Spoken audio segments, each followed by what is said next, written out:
Statement చేశారు. Congress party Vizag steel గురించి చిల్లర రాజకీయాలు చేస్తుంది అని హెచ్డి కుమారస్వామి గారు ఉక్కు శాఖ మంత్రి ఒక స్టేట్మెంట్ చేశారు. అయ్యా, చిల్లర రాజకీయాలు చేస్తున్నది కాంగ్రెస్ పార్టీనా బీజేపీ పార్టీనా ఒకసారి ఆలోచన చేసుకోవాల్సిన అవసరం ఉంది. అయ్యా, మీకు నిజంగానే విశాఖపట్నం స్టీల్ మీద చిత్తశుద్ధి ఉంటుంటే మరి ఇన్ని రోజులు విశాఖ స్టీల్ని ఎందుకు ఆదుకోలేదు?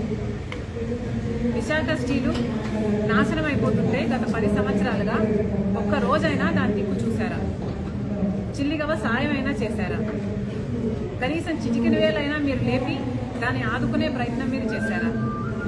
అసలు విశాఖ స్టీలు నష్టాలలో నడిచింది ఎప్పటి నుండి? ఎన్డీఏ ప్రభుత్వం వచ్చినప్పటి నుంచి కాదా? యూపీఏ ప్రభుత్వం నడిచినంత కాలము లాభాల్లోనే నడిచింది విశాఖ స్టీల్. సంవత్సరము లాభాలే చూపింది.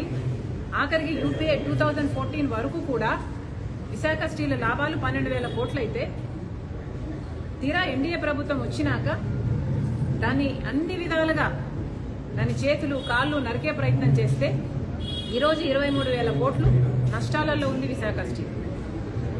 మరి చిల్లర రాజకీయాలు ఎవరు చేస్తున్నారు? విశాఖ స్టీల్ని ఆదుకోకుండా చిల్లర రాజకీయాలు చేస్తున్నది మీరు కాదా అని అడుగుతున్నారు. 4,200 మందిని ఉద్యోగాల నుంచి తీసేస్తే మేము హుటాహుటిన ఉరుక్కుంటూ వెళ్ళి మేము నిరాహార దీక్ష చేస్తామని బెదిరిస్తే కదా మీరు దిగొచ్చింది, వాళ్ళకి మళ్ళా ఉద్యోగాలు ఇచ్చింది.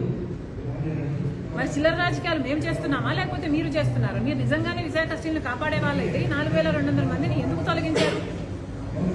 వాళ్ళని తొలగించడమే కాకుండా కాంట్రాక్ట్ ఉద్యోగస్తులు 14,000 మంది ఉన్నారంట. వాళ్ళకు పర్మనెంట్ చేయకపోగా ఉన్న వాళ్ళని కూడా తొలగిస్తే మీరా విశాఖ స్టీల్ని కాపాడేది? ఇప్పటికీ కూడా పర్మనెంట్ ఉద్యోగస్తులకి కూడా హౌసింగ్ అలవెన్స్లు మాకు రావట్లేదు అంటున్నారు. కాంట్రాక్ట్ ఉద్యోగస్తులు అయితే అసలు 4 నెలలు 5 నెలల నుంచి అసలు మాకు జీతాలే లేవు అంటున్నారు. మీరా కాపాడేది విశాఖ స్టీల్. విశాఖ స్టీల్ ఆదుకోవాలన్న ఉద్దేశమే మీకు ఉంటే ఎన్ని రకాలుగా ఆదుకొని ఉండకూడదు? 10 సంవత్సరాల అధికారంలో ఉన్నారే, గాడిదలు కాసారా? క్యాప్టివ్ మైన్ ఏమైంది? ఎందుకు ఇవ్వలేదు? సెయిల్లో మర్జర్ ఎప్పటి నుంచి అడుగుతున్నారు, ఎందుకు చేయలేదు? కనీసం ఎలక్ట్రిసిటీ కోసం కోల్ సరఫరా కూడా కనీసం మీరు సాయం చేశారా? కనీసం లాజిస్టిక్స్ పరంగా పోర్టులో, గంగవరం పోర్టులో లాజిస్టిక్స్ పరంగానైనా మీరు ఏమైనా కాస్ట్ ఎఫెక్టివ్ మెజర్స్ తీసుకున్నారా? ఒక బెయిల్అవుట్ ప్యాకేజ్ ఏమైనా అనౌన్స్ చేశారా? సంవత్సరం కనీసం జీతాలు కూడా ఇచ్చుకునే పరిస్థితి లేదు. ఆదుకున్న మొఖాలు కాదు మీ. ఈరోజు మేము చిల్లర రాజకీయాలు చేశామని మాట్లాడుతున్నారా? సిగ్గుండాలి.